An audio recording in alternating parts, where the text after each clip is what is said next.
MSNBC panel rails against Trump stabbing ambassadors in the back. President Donald Trump reportedly spoke with Russian President Vladimir Putin about a kind of swap of suspects that each country takes issue with. That means that a former American ambassador is being summoned to Russia by Putin to be interrogated.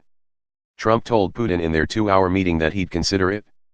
MSNBC host Nicole Wallace, a former White House communications staffer for George W. Bush, was floored by the idea. "What?" she exclaimed. The fact that the answer to that question wasn't an immediate, instant and emphatic no may be on brand for the Trump administration, but it is not normal.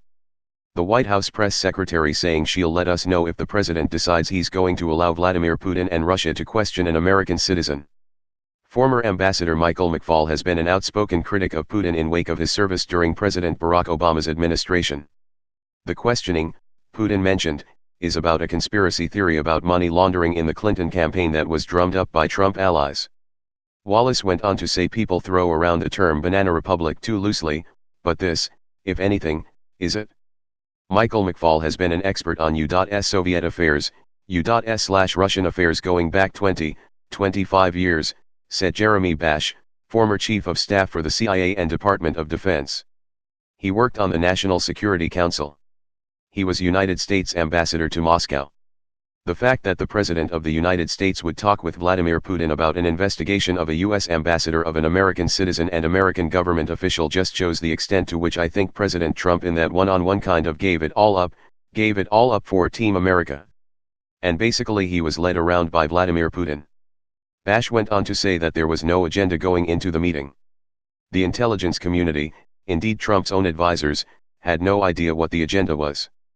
And when Putin said, "I want to investigate your people," he turned the tables on the president, and it's amazing that the president capitulated, Bash continued.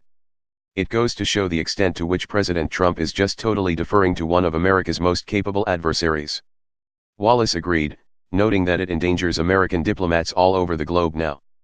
"You know, we have ambassadors, both political appointees, but also career ambassadors all over the world in most of the capitals around the world," Bash noted. "I think you're going to see a very strong reaction, Nicole, to say, don't hang us out to dry. We need to know we have the full backing, the full political backing of our government when we go out there and do the work you ask us to do. Not only to diplomats, it applies to military officials, joint chiefs, combatant commanders, applies to intelligence officers. It applies to every single American who is doing the work on behalf of the American people all around the world.